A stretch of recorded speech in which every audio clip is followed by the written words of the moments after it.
তোমাকে যে সুন্দর করে শরীর ঘষে ঘষে আসতে বলেছিলাম, সেটা কি করেছো? আজিমের ঘোরের মধ্যে থেকে বলল। না তো। এই জন্য বান্দরের মতো দেখা যাচ্ছে তোমাকে। হ্যাঁ। ঘোরের মধ্যে থেকে কথাটা বললেও হুঁশ ফিরতে আজিম চৌকিতে মোহাম্মদ আলীর দিকে তাকিয়ে বলতে লাগলো। কি? কানে কম শোনো নাকি? আজিম থতমত খেয়ে গেল। তবে মারিয়ার কণ্ঠ থেকে সালাম শুনতেই ও আবারও ওর দিকে তাকায়। এখন আর খারাপ লাগছে না ওর। মারিও আর চোখে এক পলক ওর দিকে তাকালো। ওদের দুজনে চোখাচোখি হতেই মারিয়া লজ্জা পেয়ে মাথা নিচু করে বসলো। অন্যদিকে বড়রা বিয়ের দিন তারিখ ঠিক করতে ব্যস্ত হয়ে পড়ে। ব্যস্ত থাকা সত্ত্বেও মোহাম্মদ আলী টেরা চোখে ওদের দুজনের দিকে তাকান। অতঃপর আজিমকে উদ্দেশ্য করে মনে মনে বলেন। অত নির্লজ্জ ছেলে জীবনে দেখিনি। একে কোন হিসেবে নিজের মেয়ের জামাই হিসেবে সিলেক্ট করলাম তা কে জানে। এর সাথে তো ওই বিশালদেহী মহিলার মেয়ের বিয়ে হওয়া উচিত ছিল। মারিয়া আর আজিমের বিয়ের দিন তারিখ ঠিক করা হয়েছে নভেম্বরের 15 তারিখ। তিশা তাই এখন থেকে বিয়ের জন্য যাবতীয় কেনাকাটা করা শুরু করতে চাইছে। কিন্তু ওসমান ওর সিদ্ধান্তে বেশ আপত্তি জানিয়েছে। বারবার মানা করেছে এখন মার্কেটের বারবার মানা করেছে ওর মার্কেটিং এর ব্যাপারে। একজন পুরুষ মানুষের যেমন কঠোর হওয়া উচিত ঠিক তেমনই কঠোর আছে ওর সিদ্ধান্তে। সে ঘুরে বালি বউয়ের সাথে আজ সে কঠোর মানুষটাই তো কেনাকাটা করার জন্য এসেছে। তিশা এক দোকান থেকে অন্য দোকানে রাউন্ড রাউন্ড ঘুরেই চলেছে, আর ওসমান ওর পিছু পিছু হাঁটছে। মাঝে মাঝে হতাশার শ্বাস ফেলছে আর বিড়বিড় করে বলছে। মেয়ে মানুষের এত জ্বালা সহ্য করার জন্যই কি আমাদের বানানো হয়েছে নাকি? তিশা আবারও একটা নতুন দোকানে গিয়ে বসে পড়ে। দোকানদার সাথে সাথে যতটা সম্ভব মিষ্টি করে হাসলো। তারপর ঠিক যতটা মিষ্টি করে বলা যায় ঠিক ততটাই মিষ্টি করে হেসে বলতে লাগলেন। আরে আফু, আসুন আসুন। ওসমান তা শুনে ব্যঙ্গ করে মনে মনে বলল। বয়সের ভারে নুয়ে পড়েছে, সে আবার আমার বউকে আপু ডাকে। যত সব ঢং। তিশা অলরেডি শাড়ি দেখা শুরু করে দিয়েছে। আজ কোনো শাড়ি পছন্দ হচ্ছে না ওর। দোকানের প্রায় অর্ধেক শাড়ি দেখার পর ওর ব্লু কালার একটা শাড়ি পছন্দ হয়। তা দেখে দোকানদার হেসে হেসে বলে। আপনাকে এই শাড়িটাতে চমৎকার লাগবে। আপনার জন্যই হয়তো শাড়িটা বানানো হয়েছে। ওসমান চোখ সরু করে মানুষটার দিকে তাকিয়ে মনে মনে বলে। নাটক। শাড়িটা উল্টে পাল্টে দেখার পর তিশা বলতে লাগলেন। শাড়ির প্রাইস কত? দোকানদার 32 পাটির দাঁত বের করে বলে। দেখুন, এই শাড়িগুলোর কোয়ালিটি অনেক ভালো, তবুও আপনাকে কম করেই বলছি। মাত্র 3000 টাকা দিয়ে শাড়িটা নিয়ে যান তো। তিশা তৎক্ষণাৎ বলল। 300 টাকায় দিবেন? ওসমান বসেই ছিল। তিশার কথা শোনা মাত্র তড়াক করে বসা থেকে উঠে দাঁড়ান। তারপর একটা ভোটকা লোকের পেছনে লুকিয়ে শুধু চোখ দুটো বের করে বললেন। এনার সাথে আমার কোনো সম্পর্ক নেই, এই মহিলাকে আমি চিনি না। সকলেই ভীষণ ব্যস্ত সময় পার করছে। 1 মিনিটের জন্য বিশ্রাম নেওয়ারও সময় কারণেই। আজিমার মারিয়ার বিয়ের জন্য অনেক কাজ করা বাকি আছে এখনো। একদম রংপুর স্টাইলে পুরো বিয়েটা সম্পূর্ণ করা ইচ্ছে পোষণ করেছে মারিয়া। তাই তো মোহাম্মদ আলী কোনো আপত্তিও করেনি। বিয়েটা যার যার বাড়িতেই হবে, তাই বারিশ আর ওসমান গিয়েছে আজিমের বাড়িতে। ডেকোরেশন করা এখনো বাকি আছে। ফজর নামাজ পড়ার পরপরই বারিশ উঠোনে এসে ডেকোরেশনে সাহায্য করা শুরু করেছে। ওর পরনে লুঙ্গি, এক হাত দিয়ে শক্ত করে লুঙ্গি ধরে ও ডেকোরেশনের মানুষগুলোকে বলতে লাগলো। কিরে চিকারা, কাজ করছো না কেন? হুটকার বিয়ে শুনো এত রোগা পটকা ডেকোরেটর এনেছে, সেটা আমি ভাবতেই পারছি না। ছ্যা।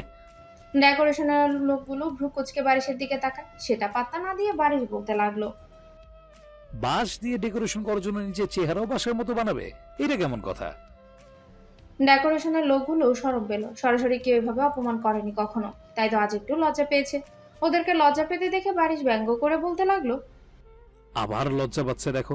মেয়ে মানুষ তো এত লজ্জা পায় না। একজন গলা খাকারি দিয়ে বলল। এত বলতে হবে না। তবে হ্যাঁ, আমাদের ভোটকার বিয়েতে খেয়ে দিয়ে নিজেরাও ভোটকা হয়ে ফিরে যাবে। নয়তো এরপর থেকে বাইরে বের হলে মোটা জ্যাকেট পরে বের হবে। তাতে যদি একটু স্বাস্থ্যটা ভালো দেখা যায়। সবাই ভ্রু কুচকে ওর দিকে তাকালো। তা দেখে বারিশ বলল। কি, এভাবে তাকিয়ে থেকে বোঝাতে হবে না যে আমি সুদর্শন। এটা আমি আগে থেকেই জানি। এসব কোন নজর দেওয়া বাদ দিয়ে কাজ করো। ভোটকা অনেক সাধনার পর অবশেষে বিয়ে করতে পারছে। লোকগুলো ভ্রু কুচকে রেখে কাজ করতে শুরু করে দেয়। বারিশ ওদের চারপাশে ঘুরতে ঘুরতে ওদের দিকে নির্দেশনা দিতে লাগলো। মাঝে মাঝে কিছু কাজও করে দিতে লাগলো। টুকটাক কাজ করা শেষে ও পাশের একটা গাছ থেকে ছোট্ট একটা ডাল ছিঁড়ে নিয়ে সেটা দিয়ে দাঁতের মাজন বানালো। তারপর দাঁতের মাঝে রেখে ডালটাকে একটু পিষ্ট করে দাঁত মাজতে লাগলো। তবে ওর নজর এখনো ডেকোরেটরের লোকদের দিকে। মুখে থুতু জমা হতে ও ডালটা বের করে জোরে থুতু ফেললো। তারপর কাট কাট গলায় বলতে লাগলো। একটাও মোটকা নেই, সবগুলো বাঁশ। তাও আবার মাকলা বাঁশ না, একদম কচি বাঁশ। ছ্যা। লোকগুলো কাজ করা বাদ দিয়ে আবারও ভ্রু কুঁচকে বারিশের দিকে তাকায়। ওদের চাহনিকে বিন্দু মাত্র পাত্তা না দিয়ে ওদের বারিশ নিজের মতো করে এক হাত দিয়ে দাঁত মাজতে লাগলো আর অন্য হাত দিয়ে লুঙ্গি ধরে রাখলো। পায়চারি করতে করতে হুট করে লুঙ্গির সাথে পা বাঁচতে ও মুখ থুবড়ে পড়ে যাওয়ার উপক্রম। এমনকি ওর পরনের লুঙ্গি একটু খুলে গেল। বারিশ অবশ্য তৎক্ষণাৎ নিজের সম্মান বাঁচিয়ে নিয়েছে। ও শক্ত করেই লুঙ্গির গিট বাঁধতে লাগলো। তবে ওর অবস্থা দেখে ডেকোরেটরের মানুষগুলো সবাই হাসতে শুরু করে দিয়েছে। বাড়ির ভ্রু কুঁচকে ওদের দিকে তাকিয়ে বিড়বিড় করে বলতে লাগলো, সুযোগ পেতেই বাসগুলো নিজের কোট নামে রূপে ফিরে এসেছে। হঠাৎই পেছন থেকে কয়েকটা মেয়ের হাসির শব্দ শুনে বারিশ চৌকিতে পিছে ঘুরে তাকায়। এরা আজিমের কাজে, হয়তো ওরাও বারিশের লুঙ্গির শোচনীয় অবস্থা ভুলক্রমে দেখে নিয়েছিল। বারিশ ওদের থেকে চোখ সরিয়ে নেয়, কারণ ওর হুট করে একটু লজ্জা লাগছে। তবে ডেকোরেটরের লোকগুলোর হাসির মাত্রা বেড়ে যেতে দেখলে ওর মেজাজ খারাপ হয়। ও অগ্নিদৃষ্টিতে ওদের দিকে তাকিয়ে বলতে লাগলো, কালবৈশাখী ঝড়ে তোরা সবগুলো বাস উড়ে গিয়ে উত্তর কোরিয়ায় পড়বি, সেখানে কিম জং উনের সাথে পারমাণবিক বোমা দিয়ে খেলিস। ডেকোরেটরের লোকগুলোর হাসি থেমে গেল, তবে মেয়েগুলোর হাসির পরিমাণ বেড়ে গেল। ওরা আসলেই বারিশ আর ডেকোরেটর লোকগুলোর উভয়ের উপরেই হাসছে। বারিশ ওদের উদ্দেশ্যে বিড়বিড় করে বলতে লাগলো, আমার ড্যানি বউটা এখানে থাকলে তোমাদের হাসি একদম ছুটে যেত মেয়েরা, অল্পের জন্য বেঁচে গেলে। বারিশ লুঙ্গি ধরে উঠোন থেকে যাওয়ার জন্য পা বাড়ায়, তবে আবারও উষ্টা খেয়ে পড়তে ধরে। এতে করে মেয়েগুলো আরো জোরে হাসতে লাগে। পোড়া বেগুনের মতো চুপসে যাওয়া ডেকোরেটরের লোকগুলো খ্যাটখ্যাট করে হাসছে। বাড়ি দ্রুত পদে জায়গা প্রস্থান করতে করতেই বলে, আমি আমার বউকে গিয়ে সব বলে দিব। আগামীকাল মারিয়াদের বাড়িতে পাত্রপক্ষের সাথে এসে আজিম মারিয়াকে বিয়ে করে নিজের বাড়িতে নিয়ে যাবে। তাই তো আজ সন্ধ্যার পর মেহেন্দি অনুষ্ঠান রাখা হয়েছে। বাসার ছাদে ছোট্ট করে একটা স্টেজ সাজানো হয়েছে। আয়শা আর তিশা গতকালকে এখানে চলে এসেছে। পুরোটা রাত ওরা তিনজনই গল্প করে কাটিয়ে দিয়েছে। আয়শা সবচেয়ে বেশি এক্সাইটেড। ও 3-4টা মেহেদি এনে স্টেজের ওখানেই রাখে। তারপর ছুটতে ছুটতে মারিয়ার কাজিনদের সাথে এটা সেটা নিয়ে কথা বলতে লাগলো। তারপর নিচে গিয়ে সকলের জন্য কিছু খাবারও নিয়ে আসলো। আয়শা আর কিছু করতে চাইছে, কিন্তু মারিয়া ওর হাত টেনে ধরে বলে, তুই কি কিছু ভুলে যাচ্ছিস? আয়শা কিছু চিন্তা করার মতো করে বলল, ও হ্যাঁ, তোর হাতে মেহেদি পরিয়ে দিতে হবে। ধুর, সেটা না। তাহলে কি? তুই ভাব। আয়শা একটু ভেবে বলল, আরে টেনশন নিস না, আমি সুন্দর করে মেহেদি পরিয়ে দিতে পারি। আরে চেংড়ি, বিয়ে রিলেটেড কিছু না, নিজের বিষয়ে কি কিছু ভুলে যাচ্ছিস? আয়শা এবার গভীর মনোযোগ দিয়ে ভাবতে লাগলো। তারপর হুট করেই বলতে লাগলো, আরে ওটা হ্যাঁ। নো টেনশন, সিঙ্গেল কমিটি আমি একাই সামলে নিতে পারবো। হ্যাঁ জানি, আমি ব্যতীত সিঙ্গেল কমিটিতে আর কোনো সদস্য নেই, তবু সিঙ্গেল কমিটির উন্নয়নের দায়িত্ব সম্পূর্ণ আমার। মারিয়া এবার পুরো হতাশ। ওর পাশে থাকা তিশা অবশ্য খেপে গেছে। ও দাঁতে দাঁত চেপে গম্ভীর গলায় বলতে লাগলো, এবার তুই যে এখন প্রেগনেন্ট সেটা কি ভুলে যাচ্ছিস? আয়শার চোখ বড় বড় হয়ে গেল। ও তৎক্ষণাৎ নিজের পেটে হাত রেখে বলে, হায় আল্লাহ, আমি তো এই বাসা ভাড়া নেওয়া বাচ্চার কথা ভুলেই গিয়েছিলাম। মনে থাকবে কিভাবে?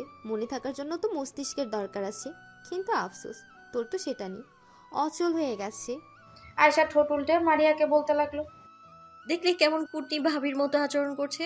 মারিয়া হেসে ফেলে বলে, হয়েছে, থাম। তুই এবার চুপচাপ বসে আমার হাতে মেহেদি পরিয়ে দে তো।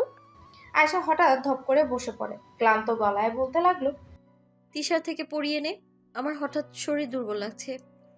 সেই জন্যই বলেছিলাম এত লাফালাফি না করতে। আয়শা কপট রাগ দেখিয়ে বলল, চুপ, যখন বাসা ভাড়া নেয়ার বাচ্চার কথা মনে ছিল না, তখন আমি ঠিকই ছিলাম। কে বলেছিল মনে করিয়ে দিতে? এখন আমার নিজেকে অসুস্থ অসুস্থ লাগছে। তিশা আর মারিয়া আহাম্মক হয়ে একে অপরের দিকে তাকায় এবং অস্পষ্ট স্বরে বলে, পাগলও এত পাগল হয় না যতটা পাগল আমাদের এই পাগলটা।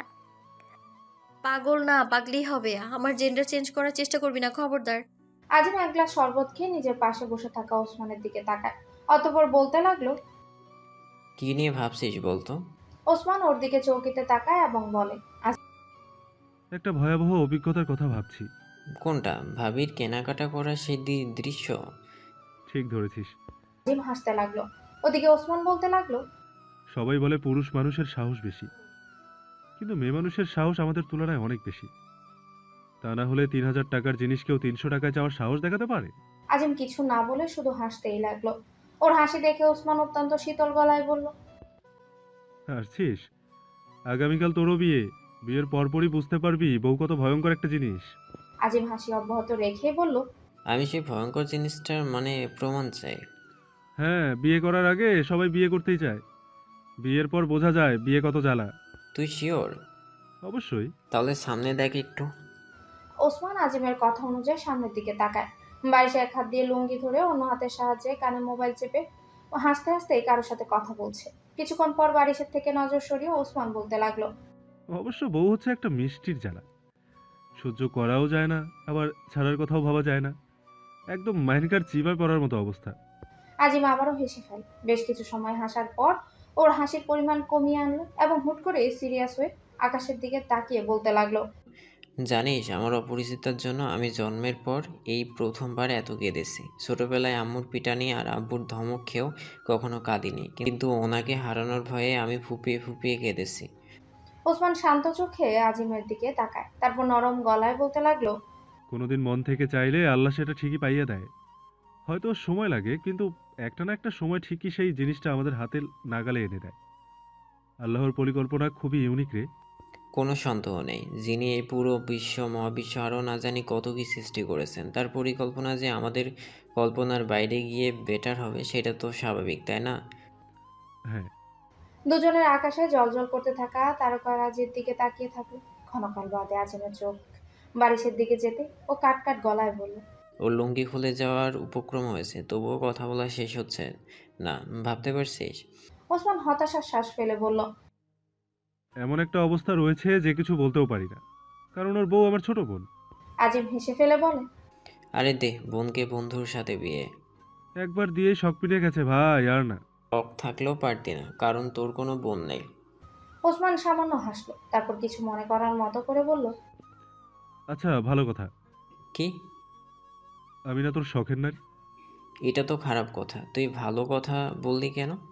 কথা ঘোরাবি না, সরাসরি উত্তর দে। পারবো না, যা ভাগ। ওরা দুজনেই চুপ থাকলো। হঠাৎই কি মনে করে ওরা দুজনেই বারিশের দিকে তাকালো। তৎক্ষণাৎ দেখতে পেল বারিশের পরনের লুঙ্গি আচানক খুলে নিচে পড়ে গেল। তবে বারিশের এখনো হুঁশ ফেরেনি। ও মনের সুখে বউয়ের সাথেই কথা বলছে। হুট করে নিচের দিকে তাকাতে ওর চোখ বড় বড় হয়ে গেল। ও তৎক্ষণাৎ লুঙ্গি পরে নিল। অবশ্য খুব একটা বেশি মান সম্মান যায়নি, কারণ ওর পরনের ছোট প্যান্টও ছিল। লুঙ্গি ঠিকঠাক করার পরই বারিশ চৌকিতে ওদের দিকে তাকায়। ওরা দুজন সাথে সাথে চোখ সরিয়ে নেয়। ওসমান বিড়বিড় করে বলে, না দেখার ভান করে থাক, ভোটকা। পাত্রপক্ষ হয়ে এবার মারিয়ার বাড়িতে যাওয়ার পালা। আজিমকে সাজিয়ে গুছিয়ে নিয়ে যাওয়ার জন্য মারিয়ার কিছু কাজিন আর দুলাভাই এসেছে। পাত্রকে শেরওয়ানি টুপি পরানোর পর ওরা খেতে চলে গেছে। খাওয়া দাওয়া শেষ করে ওরা পাত্রপক্ষের সাথে ফিরে যাবে।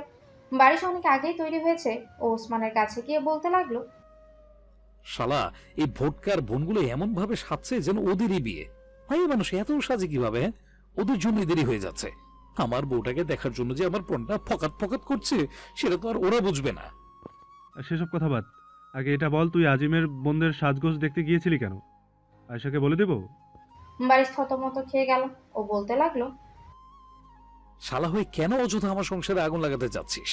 কারণ সামনে শীত আসছে, ভীষণ ঠান্ডা পড়বে। সংসারে আগুন লাগানো থাকলে সেই ঠান্ডা অনুভূত হবে না।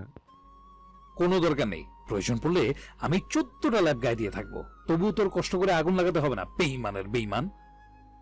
একটা ঝামেলা হয়ে গেছে। অনেকক্ষণ আগেই চলে যাওয়ার কথা ছিল, কিন্তু পাত্রপক্ষ এখনো পাত্রের বাড়িতে অবস্থান করছে। বারিশ ওদিকে মহাবিরক্ত। গত 1.5 দিন থেকে ওর বউকে দেখেনি, আর এরা নাটক শুরু করে দিয়েছে। প্রথমে তো মেয়ে মানুষগুলোর সাজ শেষ হতেই কয়েক ঘন্টা সময় কেটে গেছে, আর এখন আজিমের বড় ফুফা মুখ ফুলিয়ে বসে আছে। ওনার মুখ ফুলিয়ে বসে থাকার কারণের কথা ভাবলে বারিশের নিজের গুন্ডারূপে ফিরে আসার ভীষণ ইচ্ছে করছে। আজিমের বাবা নাকি ওর ফুফাকে একটু কণ্ঠ কঠিন করে বলেছিলেন, দ্রুত তৈরি হয়ে নিন। কঠিন করে কথা বলার কারণে ফুফা শুধু পাজামা পরে খালি গায়ে মুখ ফুলিয়ে বসে আছে। আজিমের বাবা ওনার কাছে গিয়ে অনুরোধ করে বলতে লাগলেন, দুলা ভাই, আমি তো স্বাভাবিকভাবেই তৈরি হতে চেয়েছিলাম। ফুফা মশাই কপট রাগ দেখিয়ে বললেন, স্বাভাবিক কথা ছিল ওটা। কই, নিজের ছোট দুলাভাইকে বলার সময় তো এত কঠিন কণ্ঠ ছিল না তোমার। হ্যাঁ, আপনি ভুল বুঝছেন আমাকে। আমি ভুল বুঝি। আমাকে বলার সময় তোমার কণ্ঠটা ছিল উচ্চ পর্যায়ে, কঠিন, আর ছোটজনকে কি সুন্দর করে তৈরি হতে বলেছিলেন, যেন প্রেমিকাকে বলছো। আজিমের বাবা হতাশ, প্রচন্ড হতাশ। উনি কোনোভাবেই নিজের বড় দুলাভাইয়ের রাগ ভাঙাতে সক্ষম হচ্ছেন না। দুলাভাইয়ের রাগ ওদিকে আজিম আর ওসমান শক্ত করে বারিশকে চেপে ধরে রেখেছে। আবারও আজিমের বড় ফুপা বলতে লাগলেন, আমাকে যে তুমি এত অপছন্দ করো সেটা সরাসরি বললেই হতো। অযথা দাওয়াত দিয়ে ডেকে এনে অপমান করার মানে কি? আজিমের বাবার প্রতিক্রিয়া দেখার সময় হলো না। তবে বারিশ নিজেকে ছাড়িয়ে নেওয়ার চেষ্টা করতে করতে খ্যাপাটে গলায় বলতে লাগলো, আজিম, তোর এই পোটকা ফোপাকে আমি কিন্তু বোম মেরে উড়িয়ে দেবো বলে দিলাম। শালা ইমোশনাল ড্রামা শুরু করেছে, এমন একটা ভান করছে যেন ওনাকে কোলে তুলে নিয়ে বলা হয় ওলে বাবুটা রাগ করেছে। ওর অবস্থা দেখে ওসমান আর আজিম মাথা নিচু করে হাসতে লাগলো। তা দেখে বারিশ কপাল কুঁচকে বলতে লাগলো, হাসবি না খবরদার, আমার সত্যি সত্যি মেজাজ প্রচন্ড খারাপ হচ্ছে। কিছু একটা কর, নয়তো একে আমি কবরস্থানে বেঁধে রেখে আসবো, তখন জিনের সাথে মানব অভিমানের খেলা খেলতে পারবে। বারিশকে ওরা সর্বোচ্চ সামলানোর চেষ্টা করতে লাগলো। ওর অবস্থা দেখে ওসমান আর আজিম মাথা নিচু করে হাসতে লাগলো। তা দেখে বারিশ কপাল কুঁচকে বলতে লাগলো, বারিশকে ওরা সর্বোচ্চ সামলানোর চেষ্টা করছে, ওদিকে বড় ফুপার অভিমান এখনো ভাঙছে না। সবাই ওনাকে বোঝানোর চেষ্টা চালিয়ে যাচ্ছে, কিন্তু উনি বুঝতেই চাইছে না। এক পর্যায়ে ভিড়ের মধ্যে থেকে এক বিশাল দেহী মহিলা বেরিয়ে আসেন। বলা বাহুল্য উনি আজিম আর মারিয়ার অতি আদরের ডন আন্টি। ওদের বিয়েতে যদি স্পেশাল কোনো গেস্ট থেকে থাকে তাহলে সেটা তিনি। ডন আন্টি সোজা বড় ফুপা মশাইয়ের সামনে গিয়ে দাঁড়ান। ফলে ওনার ছায়ার কারণে ফুপা মশাই যেখানে বসেছিলেন সেই জায়গাটা অন্ধকার হয়ে গেল। এতে করে ফুপা মশাই পাশে না তাকিয়ে বলতে লাগলেন, এখন আমাকে আলো থেকেও বঞ্চিত করা হচ্ছে। এত হিংসা করেন? আহ! কথা বলতে বলতে পাশে তাকাতে ওনার কথা বন্ধ হয়ে গেল। প্রথমবার ডনাল্ডিকে যে দেখবে তারই অনুভূতি এমন হবে, এটা স্বাভাবিক। ডনাল্ডি বড় করে নিঃশ্বাস নিয়ে বললেন, কি যেন বলেছিলেন? ফুপা মশাই কিছুটা ঘাবড়ে যাওয়া গলায় বলেন, কি বলেছিলাম? ভুলে গেলেন? এতক্ষণে না বলে বলে সবার সবার কান মাথা খেয়ে ফেলেছেন। দেখুন, আমি আপনাকে আপনার কি? আপনাকে কি? আপনার ঢঙের অভিমান শোনার কোনো শখ নেই আমার। দ্রুত গিয়ে পাঞ্জাবি পরুন, বিয়ের দেরি হয়ে যাচ্ছে। ফুপা মশাই বুকে দুহাত গুজে কাটকাট গলায় বলতে লাগলেন। না। ডনাল্ডি এবার খানিকটা খ্যাপাটে গলায় বললেন, 5 মিনিটের মধ্যে যদি না তৈরি হন তাহলে এই খালি গায়ে আপনাকে পাত্রীর বাড়িতে নিয়ে যাওয়া হবে। ফুপা মশাই খানিকটা ঘাবড়েন, তবে আজিমের বাবার দিকে তাকিয়ে বলতে লাগলেন, আমাকে ভয় দেখানোর জন্য গন্ডা এনেছ? না, আজিমের বাবার কথা শেষ হওয়ার আগে ডনাল্ডি অত্যন্ত গম্ভীর গলায় বললেন, এই বেশি কথা বললেন কেন? ওই রোগা পাতলা মানুষ আমাকে ভাড়া করবে করবে আনবে এটা ভাবলেন কিভাবে? আপনি? আজিমের বাবা নিশ্চয়ই আমার থেকে বেশি কঠিন গলায় কথা বলেনি, তাই না? না, আমার তুলনায় সেটা অনেক মিষ্টি স্বর ছিল। তাহলে নাটক বাদ দিয়ে 5 মিনিটের মধ্যে তৈরি হয়ে আসুন। ফুপা মশাই না না করলেও ডন আন্টির রাগান্বিত চাহনি দেখে চুপসে গেলেন। ফলশ্রুতিতে গুটিসুটি পায়ে উনি তৈরি হতে চলে গেলেন। উনি চলে যেতে ডন আন্টি বাকিদের উদ্দেশ্য করে বললেন, আরও কারো যদি মনের মধ্যে ফালতু কোনো অভিমান থেকে থাকে তাহলে আমার সাথে ব্যক্তিগতভাবে কথা বলতে পারেন। সকলেই তৎক্ষণাৎ জায়গা প্রস্থান করে গাড়ির কাছে চলে গেল। এর মানে হচ্ছে কারো কোনো অভিমান নেই, আর থাকলেও সেটা স্বীকার করার মতো বুকের পাঠা আপাতত কারণে। ওদিকে বারিশের মুখ এবার খুশিতে জ্বলছে। ও বলতে লাগলো, ডন আন্টির গালে আমার বউয়ের দ্বারা একটা চুমু দেওয়াবো। পাত্রীপক্ষের বাড়িতে পৌঁছে গেছে সবাই। মারিয়ার মা এসে আজিমকে গাড়ি থেকে নামা, তারপর মিষ্টি আর পানি খাওয়াতে লাগেন। শুধু দুটো মিষ্টি খাওয়ানোয় আজিমের অবশ্যই একটু মন খারাপ হয়েছে, কিন্তু সবার সামনে তো আর বলতে পারবে না। হবু শাশুড়ি আম্মা, শুধু 2টো মিষ্টি দিয়ে আমার পেট কখনো ভরে না, 2 প্যাকেট দিলে ভালো হতো। লোক লজ্জার ভয়ে নিজের মনের ইচ্ছা মনে রেখে দিল বেচারা আজিম। মারিয়ার মা চলে যাওয়ার পর মারিয়ার বিভিন্ন কাজিন এসে গেট আটকায়। হবু দুলাভাইয়ের কাছ থেকে টাকা নিয়ে তবেই ওরা গেট ছাড়বে। আজিমের কিছু ভাই আর বন্ধুরা মারিয়ার কাজিনদের সাথে তুমুল ঝগড়া শুরু করে দিয়েছে। কোনো পক্ষই হার মানছে না। ওসমান আর বারিশ অবশ্য সেই ঝগড়ার মধ্যে নেই। বাড়ির বউয়ের কথা ভুলে ঝগড়া করতে শুরু করেছিল, কিন্তু ওসমান ওকে টেনে একটা ফাঁকা জায়গায় নিয়ে আসে। বারিশ ভ্রু কুচকে বলতে লাগলো, কি সমস্যা তোর? ওসমান ব্যস্ত গলায় বলল, মারিয়ার বাবাকে দেখলাম। দেখতেই পারিস, তাতে আমার কি? তুই কি ভুলে যাচ্ছিস কিছু? কি? আমরা কয়েকদিন আগে একটা ধারাবাহিক নাটক করেছিলাম, মনে আছে? হ্যাঁ করেছিলাম, তাতে? বারিশের চোখ বড় বড় হয়ে গেল। ওসমান আরো হতভম্ব হয়ে একে অপরের দিকে তাকিয়ে থাকলো। ওদের কানে গেটে চলতে থাকা ঝগড়ার আওয়াজ আসে। বারিশ কপালে হাত দিয়ে বলে, গেইটের ঝগড়ায় কে জিতবে সেটা জানি না, কিন্তু আমাদের হেরে যাওয়া কনফার্ম রে অশু বাবু। মোহাম্মদ আলী প্রচন্ড ব্যস্ত সময় পার করছেন। একমাত্র মেয়ের বিয়ের সমস্ত আয়োজন নিজ হাতে করছেন কিনা। উনি বর্তমানে পাত্রপক্ষের খাওয়ার ব্যবস্থা করছেন, কারো যেন কোনো অসুবিধা না হয় তার খেয়াল রাখছেন। বিয়ে বাড়িতে এমনিতেও সামান্য বিষয়ে ঝগড়া বেঁধে যায়।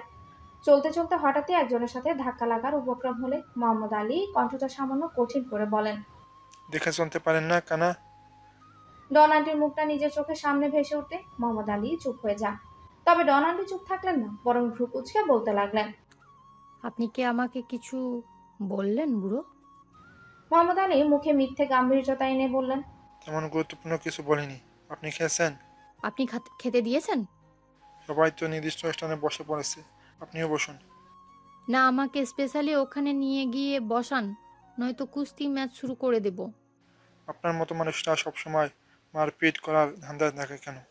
আমার মতো মানুষ বলতে কি বোঝাচ্ছেন? মোহাম্মদ আলী থতমত খেয়ে গেলেন। পর মুহূর্তে 32 পাটি দাঁত বের করে হেসে কথা ঘুরিয়ে বলেন, চলুন আপনাকে খাওয়া দাওয়ার জায়গায় নিয়ে যাই। ডন আন্টি কিচ্ছু না বলে চুপচাপ মোহাম্মদ আলীর পিছু পিছু যেতে লাগলেন। ফাঁকা একটা আসনে ওনাকে বসিয়ে দিয়ে মোহাম্মদ আলী বলতে লাগলেন, কিছুক্ষণের মধ্যেই খাবার আসছে। ঠিক আছে, তবে একটা জরুরি কথা। কি? 1 প্লেট বিরিয়ানি আমার কাছে পাখির দানা মনে হয়। ঠিক আছে, আপনাকে 2 প্লেট বিরিয়ানি দিতে বলবো। আপনি কি ভাবেন আমি খেতে পারি না? বাঁশের মতো পটকা, রোগা পটকা। আরে না না, সেটা বলার সাধ্য আমার আছে। আর কোনো ব্যাকলই বা আপনাকে রোগা পটকা বলতে যাবে? গুড, আমাকে 5 প্লেট বিরিয়ানি দিতে বলুন। মোহাম্মদ আলীর চোখ কপালে উঠে গেলেন। উনি হতভম্ব গলায় বললেন, 5 প্লেট? কম হয়ে গেছে তাই না? মোহাম্মদ আলী ব্যঙ্গ গলায় বললেন, হ্যাঁ হ্যাঁ, খুবই কম হয়েছে, এত কম কেউ খায় না। আসলেই মনে হয় কম হয়ে গেছে। আচ্ছা, আমাকে আরও 1 প্লেট বাড়িয়ে মোট 6 প্লেট বিরিয়ানি দিন। মোহাম্মদ আলী পুরো আহাম্মক হয়ে গেলেন। ভুলেও উনি আর একটা কথাও বলবেন না। ইশারায় শুধু দুটো স্টাফকে খাবার দিতে বললেন। ওরা এসে খাবার দিয়ে গেল। তৎক্ষণাৎ ডন আন্টি হাত ধুয়ে বিসমিল্লা বলে গপাগপ খেতে শুরু করে দিলেন। 2 মিনিটের মধ্যে 1 প্লেট বিরিয়ানি খাওয়া শেষ হয়ে গেল। এবার আরেক প্লেট খেতে শুরু করে দিয়েছেন তিনি। মোহাম্মদ আলী চোখ বড় বড় করে ওনার খাওয়া দেখতে লাগলেন। এমন খাওয়া উনি বাপের জন্ম দেখেনি। উনি আর এসব সহ্য করতে পারছিলেন না। তাই উনি জায়গা প্রস্থান করার জন্য উল্টো ঘুরে 1 পা ফেলতেই ডন আন্টি খেতে খেতেই বলেন, এই বুড়ো শুনুন। মোহাম্মদ আলী পিছু ঘুরে বলেন, জি। আমার পরিবার হয়তো চুপচাপ এক জায়গায় দাঁড়িয়ে আছে, ওদেরকে একটু এখানে রেখে যান তো। মোহাম্মদ আলী অবাক গলায় বলেন, ওদেরকে রেখে আপনি একা একা খাচ্ছেন? তো কি করব? ওদেরকে কোলে নিয়ে নিজ হাতে তুলে খাওয়াবো? অত ঢং করার সময় নেই। তাই বলে ওদেরকে সাথে করে নিয়ে আসবেন না? কেন আনবো? ওদের পানি? আসল কথা হচ্ছে ওদের শরম বেশি, তাই খেতে আসছে না। মোহাম্মদ আলী হতভম্ব, প্রচন্ড হতভম্ব। উনি এমন আজব মানুষ কোনোদিন দেখেছেন বলে মনে পড়ছে না। কোনোদিন ডন আন্টির কথায় ওনার হুঁশ ফিরে। ওদেরকে একটু রেখে যান। আমি ওদের চিনব কিভাবে? কালো কালারের পোশাক পরা, মুখে লাল লাল লজ্জার আভা নিয়ে দাঁড়িয়ে থাকা 2 যুবক আর এক দামড়া বুড়োকে একসাথে থাকতে দেখলেই ভাবেন ওইগুলো আমার ব্যক্তিগত মানুষ। মোহাম্মদ আলী হতভম্ব অবস্থাতে ওখান থেকে যেতে লাগলেন। যেতে যেতে উনি বিড়বিড় করে বললেন, শুধু আমার বউ না, কোনো বউই দেখছি না নিজেদের স্বামীকে সম্মান দেয় না, না পাত্তা দেয় না। এসব কথা ভাবা বাদ দিয়ে উনি সেই বিখ্যাত 3 পুরুষকে খুঁজতে শুরু করে দিলেন। কিন্তু কোথাও খুঁজে পাওয়া যাচ্ছে না। কে জানে কোন চিপায় গিয়ে লুকিয়ে আছে। ডন আন্টির পরিবারকে খুঁজে না পেলেও অদ্ভুত 2 ব্যক্তিকে দেখতে পেলেন তিনি। যুবক দুটো ওনাকে পাশ কাটিয়ে যেতে ধরলে মোহাম্মদ আলী স্বাভাবিক গলায় বললেন, এই দাঁড়াও। বারিশার ওসমানের কপাল বেয়ে ঘাম ঝরতে লাগলো। ওরা এতক্ষণ যার থেকে লুকানোর চেষ্টা করছিল ঠিক তার মুখোমুখি হয়ে গেছে। জবাব না পেয়ে মোহাম্মদ আলী পুনরায় বললেন, কে তোমরা? বারিশ গলা খাকারি দিয়ে কণ্ঠটা ভিন্ন করার চেষ্টা করে বলেন, আমাদিগকে আপনি চিনিবেন না, আমরা পাত্রপক্ষের সহিত আসিয়াছি। মোহাম্মদ ভ্রু কুচকে বলেন, এত অদ্ভুত ভাষায় কথা বলছো কেন? আশ্চর্য, অদ্ভুত হইতে যাইবে কেন? আমি কি বাংলা ভাষা ব্যতি রেখে অন্য ভাষায় কথা বলিতেছি? অন্য ভাষা না, তবে স্বাভাবিক বাংলা ভাষাও না। বারিশ কিছু বলার আগে এবার ওসমান কণ্ঠ পরিবর্তন করার চেষ্টা করে বললেন, এটা হইতেছে সাধু ভাষা। আপনারা তো এত সুন্দর ভাষাকে তুলিতে বসিয়াছেন, আমরা থাকিতে তাহা হইতে দেই কি করে? আমাদের নারীর টান রহিয়াছে এই ভাষার সহিত। মোহাম্মদ আলীর কপাল কুঁচকে গেল। উনি বলতে লাগলেন, খুবই উত্তম কথা, কিন্তু তোমার অধিক মুখ ফিরে তাকিয়ে আসছে কেন? আমার দিকে দেখাও। ওসমান বলল, আমাদের শরম করিতেছে। কেন? শরম করার মতো কি আছে? আমার দিকে দেখাও। এবার বারিশ বলতে লাগলো, চাচা মাফ করিবেন, আসলে আমার ভ্রাতা ভুল বলিয়াছে। আপনার মতো বুড়ো মানুষের দিকে তাকাইতে আমার ডর করে। আমরাও যদি আপনার মতো বুড়ো হইয়া যাই, তাহলে আমাদের বিবাহ হইবে কিভাবে? অবশেষে বারিশ নিজের বউয়ের দেখা পেয়েছে। ও মারিয়ার রুমের পাশে একটা ফাঁকা রুমে চুপচাপ বসে আছে। বারিশ মোহাম্মদ আলীর খপ্পর থেকে কোনো মতে পালিয়ে এসে বউকে খোঁজা শুরু করে।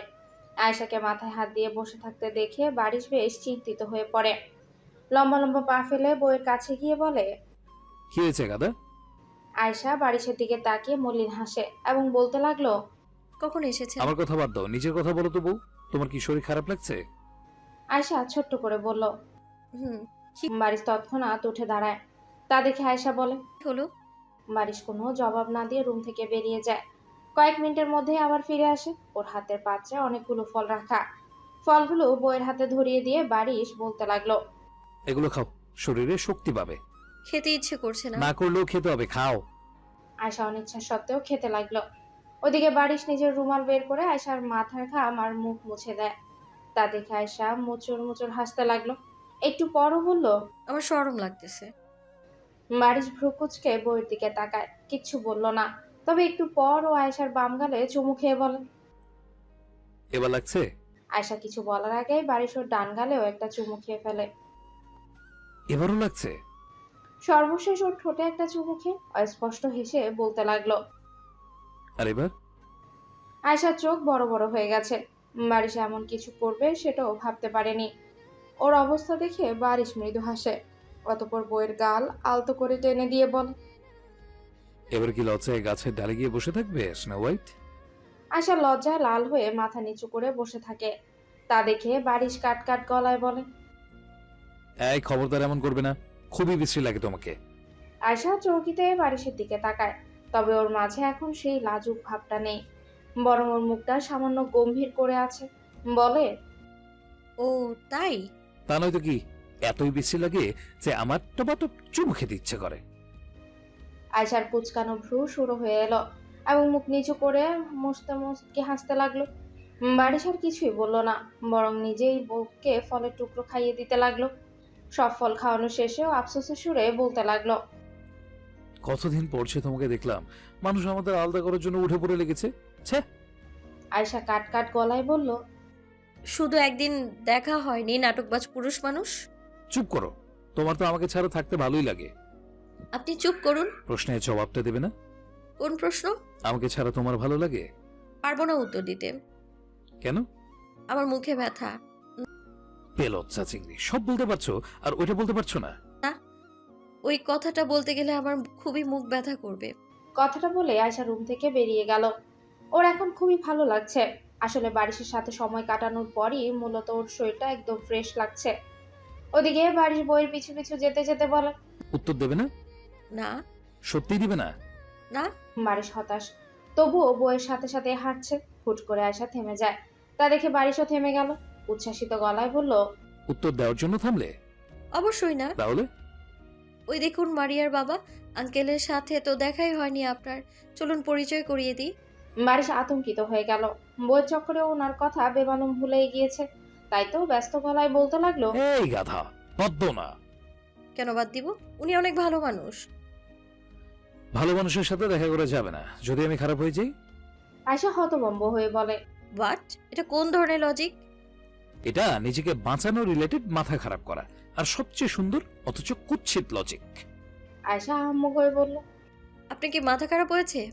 কি জানি। আয়েশা স্বামীর থেকে নজর সরিয়ে নেয়। ওই ব্যক্তির সাথে আপাতত তর্ক করে কোনো লাভ নেই। তাই ও গলা সামান্য উঁচিয়ে বলল, আঙ্কেল, আলী আঙ্কেল, শুনুন। মোহাম্মদ আলী আয়েশার দিকে এগিয়ে আসতে লাগলেন। আয়েশা মেয়েটার ব্যবহার ওনার অনেক ভালো লাগে। উনি কাছাকাছি এসেই বলতে লাগলেন, কিছু লাগবে মা? না আঙ্কেল। তুমি কি অসুস্থ বোধ করছো? না না আঙ্কেল, আসলে আমি আমার স্বামীর সাথে আপনার পরিচয় করিয়ে দিতে চাচ্ছি।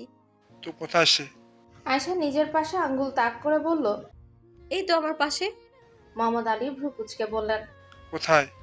আয়শা চৌকিতে নিজের পাশে তাকায়। বারিশ নেই সেখানে, আশেপাশেও দেখা যাচ্ছে না। ও পিছু ঘুরে দেখে বাড়ির দৌড়ের মতো জোরে জোরে হেঁটে মানুষের ভিড়ে হারিয়ে গেল। তা দেখে আয়শা অবাক হয়ে বিড়বিড় করে বলল। আশ্চর্য, কি হয়েছে ওনার? টয়লেটে চাপ দিয়েছে? মোহাম্মদ আলী বললেন। আয়শা মা, কি ভাবছো? আয়শা মোহাম্মদ আলীর দিকে তাকিয়ে জোরপূর্বক হেসে বললেন। কিছু না আঙ্কেল, পরে পরিচয় করিয়ে দিব। আচ্ছা। মোহাম্মদ আলী বললেন। মোহাম্মদ আলী চলে যান। ওদিকে আয়শা খ্যাপাটে গলায় বলতে লাগলো। কোনো মেয়েকে আবার পছন্দ হলো যাকে দেখার জন্য এত তাড়া? তিশা ভ্রু কুঁচকে নিজের পাশে তাকিয়ে আছে। ওসমান আশেপাশে সতর্ক দৃষ্টি রাখতে রাখতে ওর পাশে বসে আছে। বেশ কিছুক্ষণ পর তিশা নিজের কৌতূহল দমন করতে না পেরে বলল। কি হয়েছে বলুন তো, কাকে খুঁজছেন আপনি? ওসমান চমকে উঠে বলে। কই না তো। তিশা চোখ সরু করে ওসমানের দিকে তাকিয়ে বলতে লাগলো। আপনাকে তো দেখে তো তা মনে হচ্ছে না। ওসমান হঠাৎই হাসতে লাগলো। আদুরি গলায় বলল। কি যে বলো না, তুমি একটু বেশি চিন্তা করো আমাকে নিয়ে। আমি তো বিয়ে বাড়ির পরিবেশটা একটু লক্ষ্য করছিলাম। তিশা বিশ্বাস তো করলোই না, বরং ওর ভ্রু আরো কুঁচকে গেল। ওর এবার মেজাজ খারাপ হচ্ছে। কিছু একটা ভাবনা মাথায় আসতে কাট কাট গলায় বলে। আপনি কার সাথে কি এমন করছেন যে এখানে এভাবে লুকিয়ে লুকিয়ে বেড়াচ্ছেন? ওসমানের বুকটা কেঁপে ওঠে। ও ভীষণ ঘামতে লাগলো। একটু পরেও গলা খাকারি দিয়ে বলল। আমি আবার কার সাথে কি করব? মেয়েটা কি? ওসমান আশেপাশে দৃষ্টি রেখে ঘোরের মধ্যে থেকেই বলল। মেয়ে তো অনেকেই ছিল। ও থেমে গেল। তিশার কথার মানে বুঝতে পেরে চৌকিতে বইয়ের দিকে তাকিয়ে বলল। মেয়ে মানে কোন মেয়ে?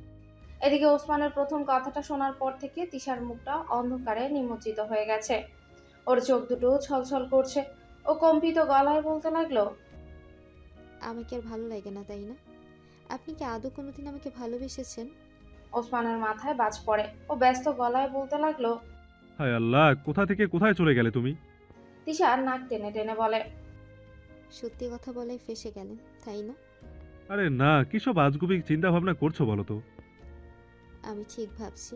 আপনার কোনো প্রেমিকা নিশ্চয়ই এই বিয়ে বাড়িতে উপস্থিত আছে, তাই আপনি এভাবে লুকিয়ে আছেন। ওসমান ভাষা হারিয়ে ফেললো।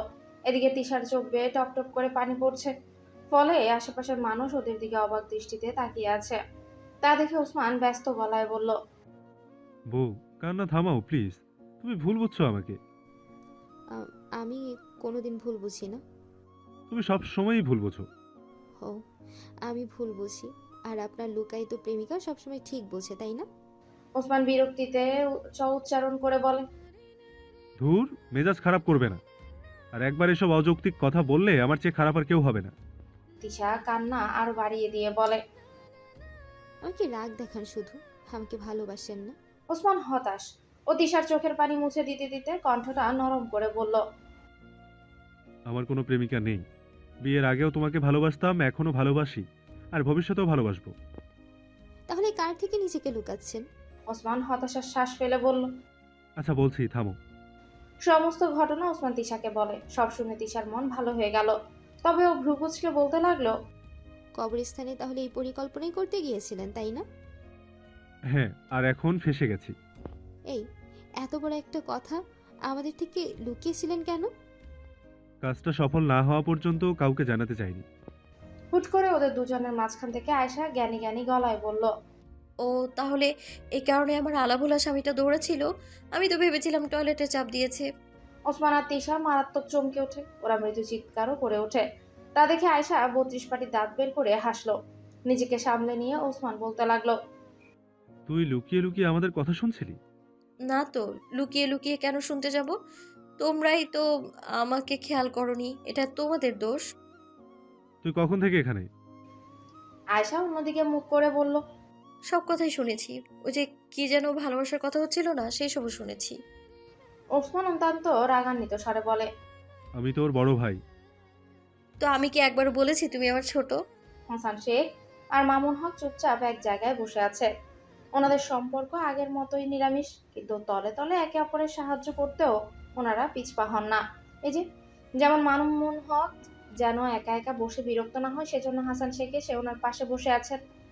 দীর্ঘ সময় নীরবতার পর মামুন হক গলা খাকারি দিয়ে বললেন, জুতোর সুখ কি এখনো ভুলে যাওনি? হাসান শেখ চৌকিতে ওনার দিকে তাকান, অতঃপর একটু রয়ে শুয়ে বলতে লাগলেন, তোমার ভাঙা দাঁত দেখলে জুতোর শোক ভুলে যাই আমি। মামুন হক 31 পাটি দাঁত বের করে হাসলেন, কারণ ওনার এক দাঁত ভাঙা। হাসান শেখের কথা শুনে ওনার মুখের হাসি বন্ধ হয়ে গেল। একটু সময় চুপ থাকার পর উনি টপিক চেঞ্জ করে বলতে লাগলেন, আমার কিন্তু নাতনি চাই। নাতি হলে আমার ছেলেটার মতো হওয়ার সম্ভাবনা প্রবল। হাসান শেখ তৎক্ষণাৎ বললেন, এই প্রথম তোমার কোনো কথার সাথে আমি সহমত পোষণ করলাম। বালিশের মতো যেন আমার মেয়ে বাচ্চা না হয়। আমার ছেলে কিন্তু এতটাও খারাপ না। হ্যাঁ মানছি, আগে একটু পকেট মারতো, কিন্তু এখন ভালো হয়ে গেছে। চাটু মারতে হবে না, ওই ছেলেকে আমার পছন্দ না। কেন? জানি না, আমার মন অপছন্দ করতে বলেছে, তাই অপছন্দ করি। অদ্ভুত তো। হাসান শেখ কিচ্ছু বললেন না। আবারও নীরবতা নেমে আসে। কিছুক্ষণ পর মামুন হক বললেন, শুধু নাতনির বিষয়ে সহমত না, আরও একটা বিষয়ে তুমি আমার সাথে সহমত ছিলে। কোন বিষয়? মামুন হক উত্তর দেওয়ার আগে পরিচিত একজন ব্যক্তির কণ্ঠস্বর ভেসে আসে। মামুন হকের পাশাপাশি হাসান শেখও সেদিকে তাকান। সাথে সাথে ওনাদের চোখ বড় বড় হয়ে গেল। ওনারা একযোগে বলে ওঠে, সফি। সুফি সেই মেয়ে যাকে হাসান শেখ আর মামুন হক দুজনেই বাল্যকালে পছন্দ করতেন। সুফি ওনাদের দিকে এগিয়ে আসে, এসে হাস্যোজ্জ্বল মুখে বলে, তোমাদের কতদিন পর দেখলাম, কেমন আছো তোমরা? মামুন হক আর হাসান শেখ নিজেদের সামলে নিয়ে বলতে লাগলেন, জি আলহামদুলিল্লাহ। একটু নিশ্চুপ থাকার পর হুট করে হাসান শেখ আর মামুন হক সহস্বরে বলে ওঠেন, তুমি মোটা হয়ে গেছো। মামুন হক আর হাসান শেখ চৌকিতে একে অপরের দিকে তাকান, একই কথা একই সাথে বলার কারণে। ওদিকে সুফি হয়তো একটু থতমত খেয়ে গেছে, তবুও হেসে হেসে বলল, আমার স্বামী আমাকে এত খাওয়াই যে আমি গুলুমুলু হয়ে গিয়েছি। হাসান শেখ টিটকারি দিয়ে মনে মনে বলল, আমাদের বউ মনে হয় আমাদের না খাইয়ে রাখে। ঠিক এই সময় কোথা থেকে বিলকিস বেগম আর সানিয়া শেখ হন্তদন্ত হয়ে সেখানে চলে আসেন। স্বামীর পাশে এক রমণীকে দেখে মূলত ছুটে এসেছেন তিনি। এসে সুফির দিকে ভ্রু কুচকে তাকিয়ে স্বামীর উদ্দেশ্যে কাটকাট গলায় বলল, উনি কি? মামুন হক আর হাসান শেখ ভয়ানক ঘাবড়ে গেলেন। ওনারা ব্যস্ত গলায় বলেন, তেমন কেউ না। সুফি বলতে লাগলো, আমি বলছি আমি কে। হাসান শেখ আর্তনাদ করে বলেন, থাক, দরকার নেই। সুফি তবুও বলতে ধরলে মামুন হক বলতে লাগলেন, বিয়ে মনে হয় শুরু হয়ে যাচ্ছে, পরে শোনা যাবে। সানিয়া শেখ আর বিলকিস বেগম নিজের জায়গায় অটল থেকে সুফিকে বলে, আপনি আমার পরিচয় বলুন।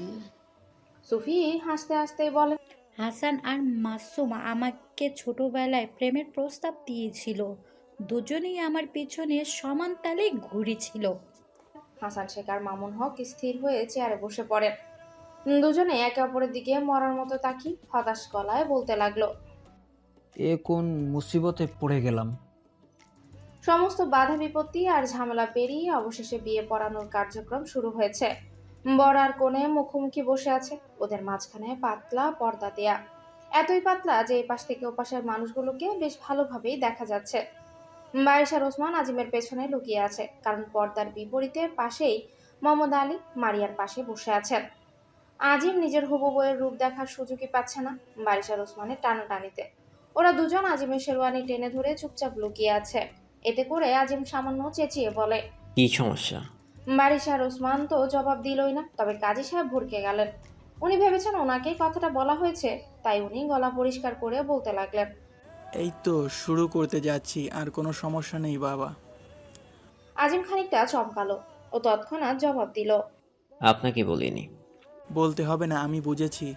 কথাটা বলেই কাজী সাহেব তাড়াহুড়ো করতে লাগলো, কারণ উনি আসলেই এতক্ষণ অলসতা করছিলেন। আজিমের ধমক শুনে বারিশার ওসমান না শুধরালেও কাজী সাহেব অন্তত শুধরে গেছেন।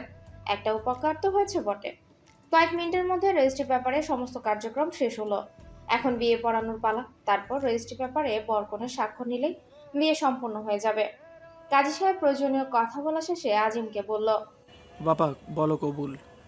কাজী সাহেবের বলা উক্ত কথাটা কানে যেতেই আজিম একটু অন্য দুনিয়ায় চলে গেল। ওর মস্তিষ্কে লাইব্রেরির বইয়ের ফাঁকে চিঠি রাখার পরিকল্পনা থেকে শুরু করে তার অপরিচিতার সাথে পরিচয়, অপরিচিতার সাথে অনাকাঙ্ক্ষিত সাক্ষাৎ, অপরিচিতের সাথে বিচ্ছেদ, পরিশেষে বিবাহ বন্ধনে আবদ্ধ হওয়ার আগ পর্যন্ত সমস্ত ঘটনা এক এক করে মনে পড়তে লাগলো। পুরো জার্নিটাই 2 মিনিটে মনে পড়ে গেল। ওদিকে ওখানে উপস্থিত সকলে আজিমের মুখ থেকে কবুল শোনার অপেক্ষায় আছে, এমনকি মারিয়াও। আজিম এখনো কিছু বলছে না, ওর মাথায় নতুন একটা বিষয় চলে এসেছে। ও আপন মনেই বলতে লাগলো, আমি অপরিচিতাকে সুখে রাখতে পারবো তো, ওনাকে কষ্ট দিয়ে ফেলবো না তো? আমার শ্বশুরমশাই কি আমার উপর হতাশ হবেন এই ভাবনা? না, না তো ওনার সিদ্ধান্ত ভুল ছিল? এমনই নানান প্রশ্ন আর দ্বিধা ওর মাথায় ঘুরপাক খেতে লাগলো। এবার সবাই খানিকটা চিন্তিত হয়ে পড়ে, সকলেই ভোরকে তাগদা দিচ্ছে, কিন্তু বরের কোনো হেলদোলি নেই। বারিশার ওসমানও ওর শেরওয়ানির পেছন থেকে বেরিয়ে আসে। ওসমান বলতে লাগলো, কবুল বলছিস না কেন? আজিমের কোনো জবাব নেই। ওদিকে মোহাম্মদ আলীও ভীষণ চিন্তিত হয়ে পড়েন। উনি বিড়বিড় করে বলতে লাগলেন, অপমানের বদলা নিতে চাচ্ছে। আমার মেয়েকে কি বিয়ের আসরে একা ফেলে রেখে যাবে? আজিমকে চিনতে কি আমি ভুল করলাম?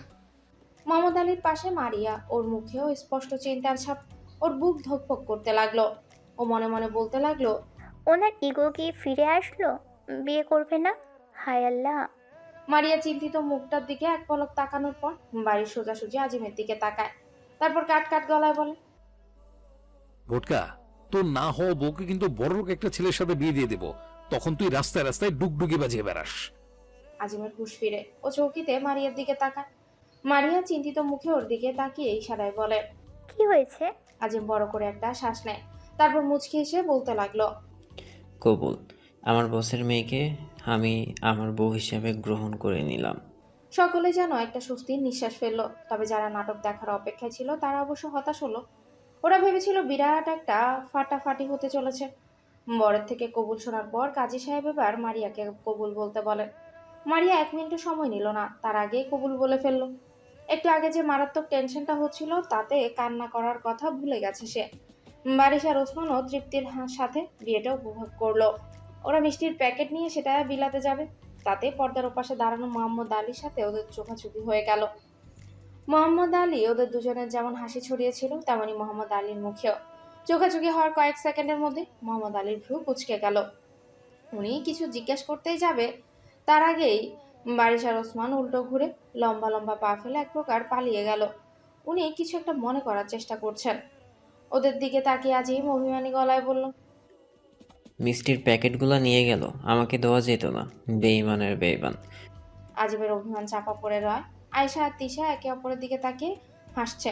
ওরা সমস্ত ঘটনাই লক্ষ্য করেছে। ওরা একযোগে বলতে লাগলো, বেশ হয়েছে, এরা জন্মের শাস্তি পেয়েছে আজ। কোনে বিদায়ের আরো কিছু সময় বাকি আছে। মারিয়া বর্তমানে নিজের মা আর কিছু আত্মীয় স্বজনদের সাথে গল্প করছে।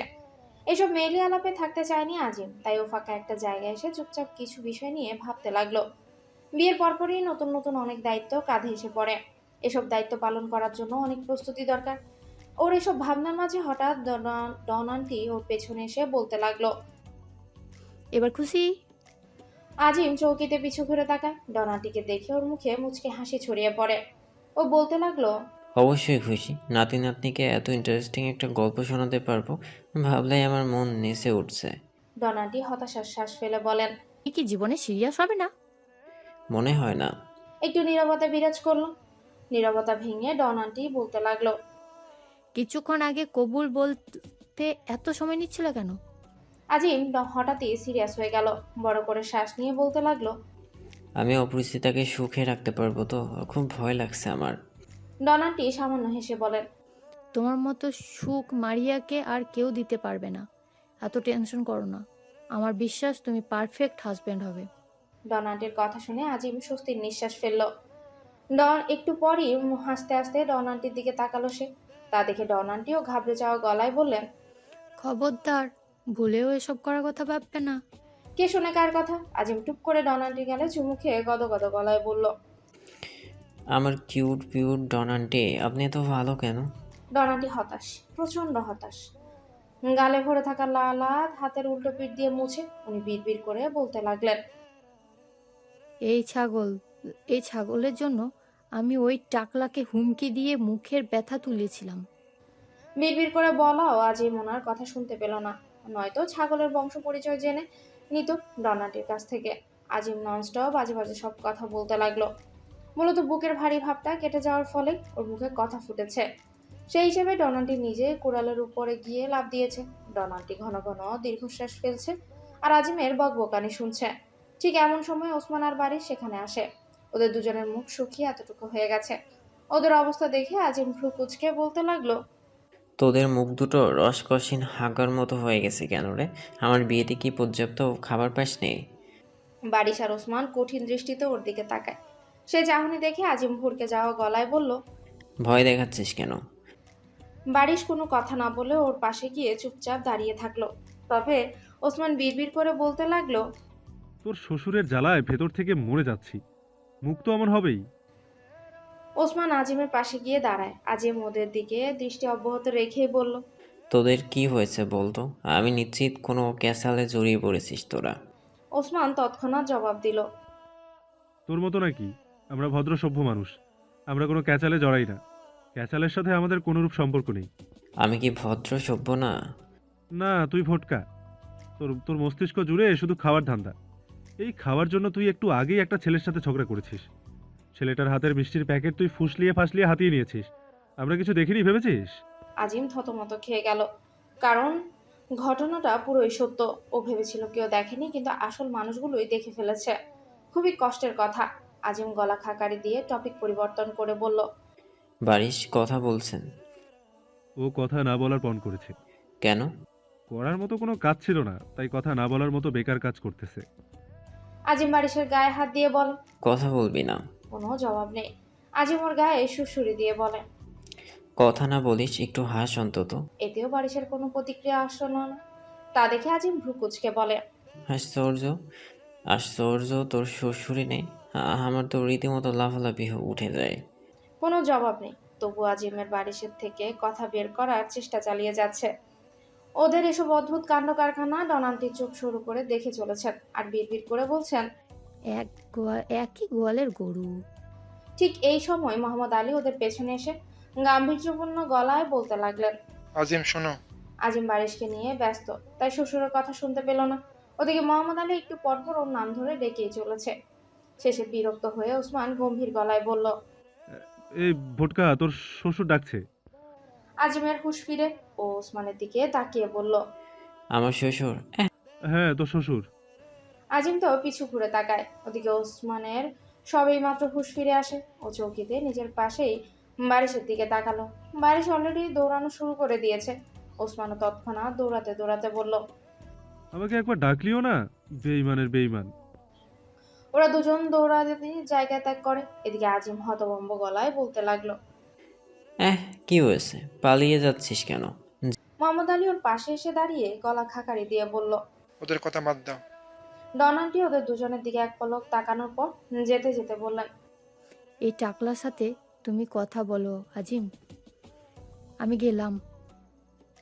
ডনাল্টি চলে যায়। মোহাম্মদ আলী ওনার কথা শুনে থতমত খেয়ে গেছেন। আজিমের প্রচন্ড হাসি পাচ্ছে, কিন্তু অন্যদিকে তাকিয়ে বহু কষ্টে সে হাসি আটকায়, নয়তো কেলেঙ্কারি হয়ে যাবে। পরিবেশ ঠান্ডা করার জন্য মোহাম্মদ আলী গলা খাকারি দিয়ে বলেন, কিছু কথা বলতে এলাম। আজিম নিজেকে সামলে নিয়ে বললেন, জি বলুন। কি? তোমার বন্ধুরা আমার সাথে অনেক বড় একটা নাটক করেছিল। ওরা বড় ছেলে আর বাবা সেজে সে আমার সাথে অনেক কাহিনী করেছে। আজিম হতভম্ব গলায় বলল, কি? হ্যাঁ, ওরা বোঝাতে চেয়েছিল পুরুষরা ভালো নয়। আমার উচিত তোমাদের সাথেই মারিয়ার বিয়ে দেওয়া। এটাই ছিল ওদের টার্গেট। আজিম পুরো আহাম্মক হয়ে গেল। ও উত্তেজিত গলায় বলতে লাগলো, ওরা এসব করেছে? হাই আল্লাহ, তাই তো বলি ওরা পালাচ্ছে কেন? ওরা আমার সাথে কি কি যে করেছে তা আর নাই বলি। বিশেষ করে যেটা ছেলে ছিল সে নন স্টপ অপমান করেছে। আজিম বিড়বিড় করে বলল, নিশ্চিত বারিশ হবে। ওসমান ভোলাভালা গালি পারে না। ওদের কথা ভাবা বাদ দিয়ে আজিম ব্যস্ত গলায় বলল, এমনিতেই বিচক্ষণ হলেও মাঝে মাঝে ওরা একটু পাগলামো করে ফেলে। ওদের হয়ে আমি আপনার কাছে মাপ চাচ্ছি, প্লিজ কিছু মনে করবেন না। মোহাম্মদ আলী ওই বিষয়ে না গিয়ে সম্পূর্ণ অন্য কথা বলতে লাগলেন। ওদের কাহিনী শেষ হওয়ার পরই তোমার সেই বিশাল দেহী মহিলা আমাকে এসে রীতিমতো হুমকি দিয়ে গিয়েছিল। আজিম চোখ কপালে উঠে গেল। ও হতভম্ব গলায় বলল, ডন আন্টি আপনার অফিসে গিয়েছিলেন? ডন আন্টি, স্বাস্থ্যের সাথে নামটা ভালোই মানিয়েছে। ওনার হয়েও মাপ চাচ্ছি। উনি মারপিট করতে পছন্দ করলেও মনটা অনেক ভালো, কিছু মনে করবেন না প্লিজ। মোহাম্মদ আলী এবারও সে কথায় না গিয়ে বলতে লাগলেন, একটা কথা কি জানো, তুমি যখন প্রথম আমার মামুনিকে বিয়ে করার প্রস্তাব দিয়েছিলে তখন তোমাকে আমার খুন করতে ইচ্ছে করেছিল। আজিম মাফ চাইতে ব্যস্ত ছিল। মোহাম্মদ আলীর কথা শুনেও মলিন হাসে। মোহাম্মদ আলী বলেন, যে মামুনির মন খারাপ আমি সহ্য করতে পারি না, সেই মামুনি যখন নিজে দিনের পর দিন তোমার শোকে পাথর হয়ে যাচ্ছিল, তবুও আমি তোমার প্রতি করিনি। তুমি যখন সুযোগ থাকা সত্ত্বেও চিঠিতে আমার মেয়েকে চাওয়ার বদলে চাকরি ছেড়ে দিলে, তখনও তোমার প্রতি আমার মন নরম হয়নি। তোমার বন্ধুরা যখন বড়লোকদের আমার সামনে খারাপভাবে প্রেজেন্ট করলো, তখনও তোমার কথা আমার স্মরণে আসেনি। আজিমের মুখে সেই মলিন হাসির পরিমাণ বেড়ে গেল। ওর মধ্যে হতাশা চলে আসে। ওদিকে মোহাম্মদ আলীর কথা এখনো চলমান। তোমার আদরের ডন আন্টি যখন আমার বডিগার্ডদের ভয় দেখালো, ইভেন আমাকে ভয় দেখালো, তোমার নামে বিভিন্ন কথা বললো, তখন তোমার প্রতি আমার কোনো মায়া জন্মেনি।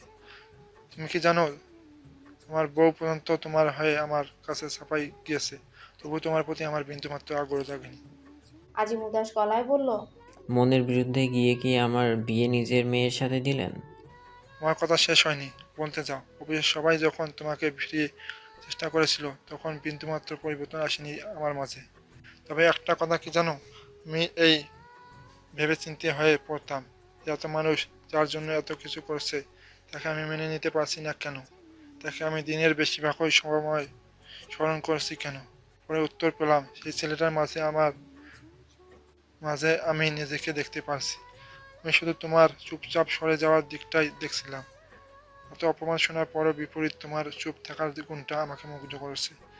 এই যে একটু আগেও সকলের হয়ে তুমি আমার কাছে মাপ চাচ্ছিলে, ঠিক এই দিকগুলো আমাকে তোমার প্রতি মুগ্ধ করেছে। বাকিদের চেষ্টা ছিল প্রচুর, কিন্তু ওগুলো কাজে লাগেনি। আজিমের হঠাৎ চোখ ছলছল করে ওঠে। ও দ্রুত চোখের পানিটা মুছে নিয়ে তৃপ্তির হাসি দেয়। সেসব আর চোখে খেয়াল করে মোহাম্মদ আলী। ওর পিঠে হাত রেখে বলেন, তোমার প্রতি আমি গর্বিত বাবা। মহামনের দায়িত্বটা তোমাকে দিলাম, দায়িত্ব পালনে কোনো ত্রুটি রেখো না। আজিম ভীষণ ইমোশনাল হয়ে যেতে লাগলো। ওর অবস্থা পরিবর্তন করার জন্য মোহাম্মদ আলী কণ্ঠটা ইচ্ছাপূর্বক গম্ভীর করে বললেন, আর হ্যাঁ, তোমার বন্ধুদের দৌড়াদৌড়ি থামাতে বলো। ওদের ধাক্কা খেয়ে আমার এক অতিথির কৃত্রিম দাঁতের পাটি হারিয়ে গেছে। সবার টেনশন দূরীভূত হলেও দুজন ব্যক্তি অত্যন্ত আতঙ্কে আছে। সেই দুজন ব্যক্তি আর কেউ নয়, বরং হাসান শেখ আর মামুন হক। সুফির বলা উক্ত কথাটা শোনার পর থেকে নিজেদের বউয়ের সাথে ওনাদের কোনো কথাবার্তা হয়নি। অবশ্য ওনারা কথা বলতে চেয়েছেন, কিন্তু ওনাদের বউ সেই সুযোগ দেয়নি। মারিয়াকে নিয়ে আজিমদের বাড়িতে সকলে পৌঁছে গেছে বেশ কিছুক্ষণ আগে। রাতে শোয়ার মতো পর্যাপ্ত জায়গা নিয়ে থাকার কথাও না। রাতে শোয়ার মতো পর্যাপ্ত জায়গা নেই, থাকার কথাও না। আজিমের রুম ব্যতীত বাকি সব রুমে মানুষের জ্যাম লেগে গেছে। একজনের উপর আরেকজন শোয়ার পরও জায়গা হচ্ছে না, এমন একটা অবস্থা। একে তো শোয়ার জায়গার সংকট, তার উপর মনের মধ্যে চলমান সংকটের কারণে হাসান শেখ রুম থেকে বেরিয়ে যান। তারপর মহিলারা যে যার রুমে রয়েছে সেই রুমে গিয়ে উকিঝুঁকি দিতে লাগেন। কিন্তু এত মহিলা যে তাদের মধ্যে থেকে নিজের বউকে খুঁজে বের করা অসম্ভব। এক রুমে খোঁজা শেষ করে উনি অন্য রুমে যান, ওখানেও সেম অবস্থা। এভাবে 3টে রুম খোঁজার পর উনি চতুর্থ একটা রুমে গেলেন, সেখানে উকি দিতে লাগলেন। এমন সময় পেছন থেকে কেউ একজন অত্যন্ত গম্ভীর গলায় বললেন, সুফিকে খুঁজছেন? হাসান শেখ ভয়ানক চমকে ওঠেন। চৌকিতে পিছু ঘুরে দেখে সানিয়া শেখ। বউকে দেখার সাথে সাথে হাসান শেখ ব্যস্ত গলায় বললেন, আমি তো তোমাকে খুঁজতে এসেছিলাম। কেন? আমি ঘুমিয়ে গেলেই আপনি সুফির সাথে গল্প শুরু করতে পারতেন। আমি ঘুমিয়ে গেছি কিনা সেটা দেখতে এসেছিলেন, তাই না?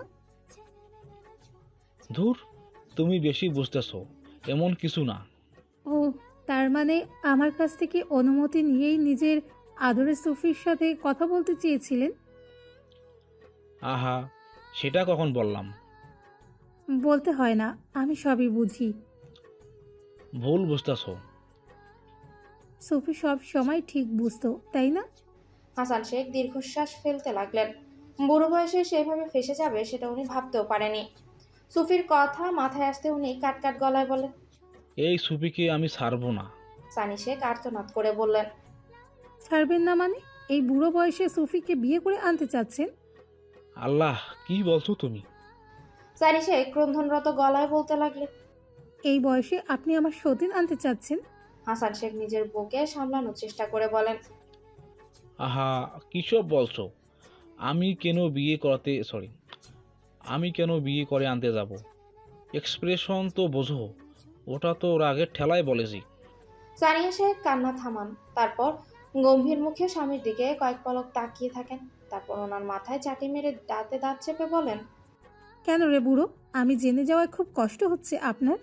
ওই মেয়ে আপনার আসল রূপ দেখিয়ে দিয়েছে আমাকে, আমি আর গলব না। হাসান শেখ অত্যন্ত হতভম্ব হয়ে দাঁড়িয়ে আছে, সমস্ত কথা যেন ওনার মাথার উপর দিয়ে যাচ্ছে।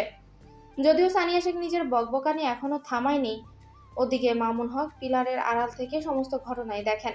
উনিও বউকে খুঁজতে বের হয়েছিলেন, কিন্তু এত ইন্টারেস্টিং একটা ঘটনা দেখার লোভ সামলাতে পারেনি, তাই তো বউয়ের কথা ক্ষণিকের জন্য ভুলে গিয়ে হাসান শেখের পরিণতি দেখলেন।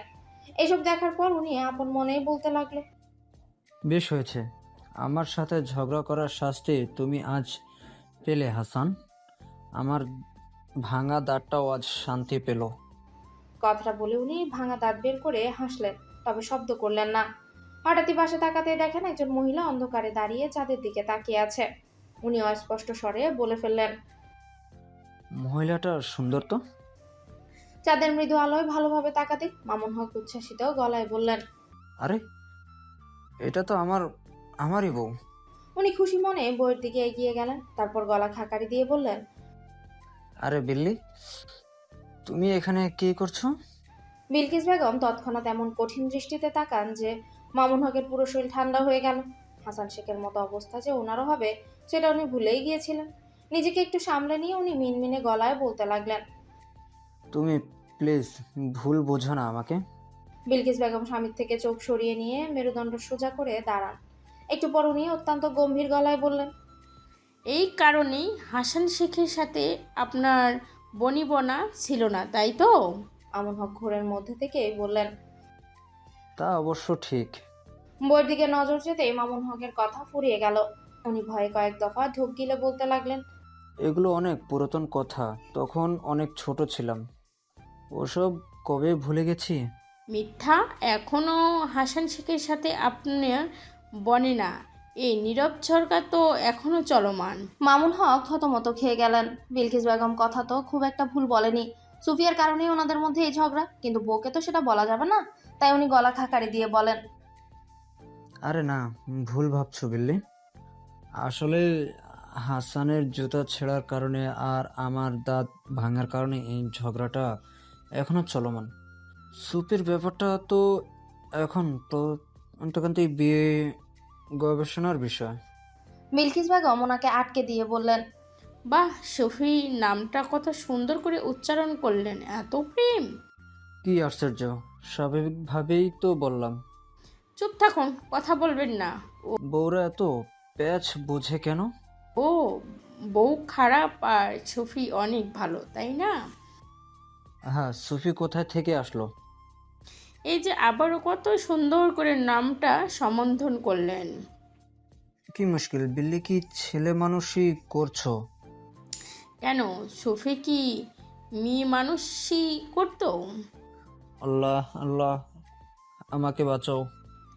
সফিকে চাচ্ছে আল্লাহর কাছে। ধুর না, বলতে হবে না, আমি জানি সব। এই বুড়ি। চুপ ব্রো। এভাবেই ঝগড়া চলতে থাকে।